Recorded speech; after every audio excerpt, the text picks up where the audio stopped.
how are some of the technologies developed by our innovators across the London Centre for Nanotechnology transforming people's lives?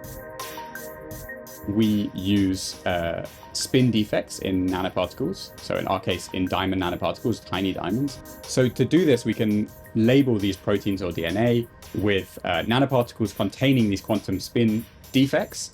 And these quantum spin defects produce a signal by emitting light when they're excited. And the key thing is that we can control the amount of light they emit by controlling their quantum spin state. So the kind of quantum technologies that I work on are developing cold atom inertial sensors, which have implication in a variety of different kinds of sensing. But the particular focus I'm looking into is in inertial navigation. So the idea is that we use very cold clouds of atoms to store information about a vehicle's dynamics, how a vehicle is moving. And then by doing some clever maths, you can calculate how that vehicle is changing its position over time and figure out where you are without ever needing to receive a satellite signal, for instance. So this is a really interesting approach to positioning, because unlike GPS, it works underground, it works underwater, works in very remote areas, and you can't block it. I work in quantum nanomaterials. Specifically, I make colloidal quantum dot lasers.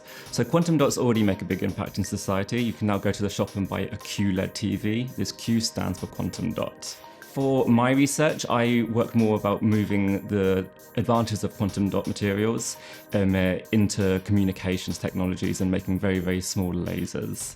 Small integrated lasers could be very useful for making photonic chips and photonic circuits, and then this could be used further in the future for quantum technologies like quantum computing and quantum communication. I work on the theory of quantum computing.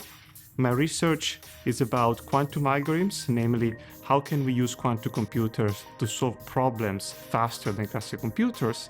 And I also work on quantum error correction, which is the problem of correcting faults in quantum computers.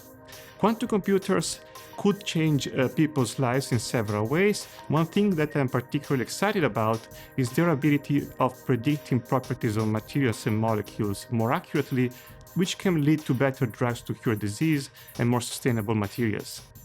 The work I do is on near-term quantum algorithms, so algorithms for devices that might exist sort of in the next 5 years or so. I really enjoy that I get to play with theoretical physics and computer science at the same time. Specifically for near-term devices, there are some sort of really interesting problem-solving aspects. So right now I'm working with a material called superconductors, and superconductors are these kind of materials which can carry electricity without dissipation. So for example, if you take a normal wire, which is made out of copper, and you pass an electricity, you see that it gets warm and it heats up.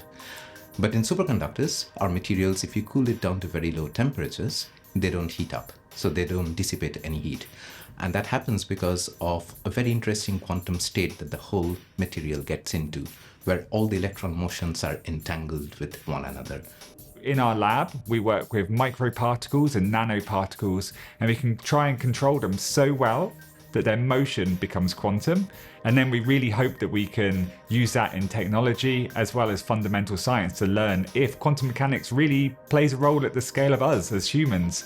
The incredible control and technology you need to do quantum science, and we have to develop to even do these slightly crazy experiments with levitated nanoparticles, directly informs technology which we build from the lab.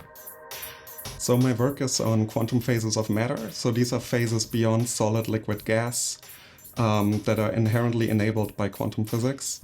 For example, if you look at a solid or a liquid locally, meaning you zoom in, they look very different. A solid has a crystalline lattice, a liquid doesn't.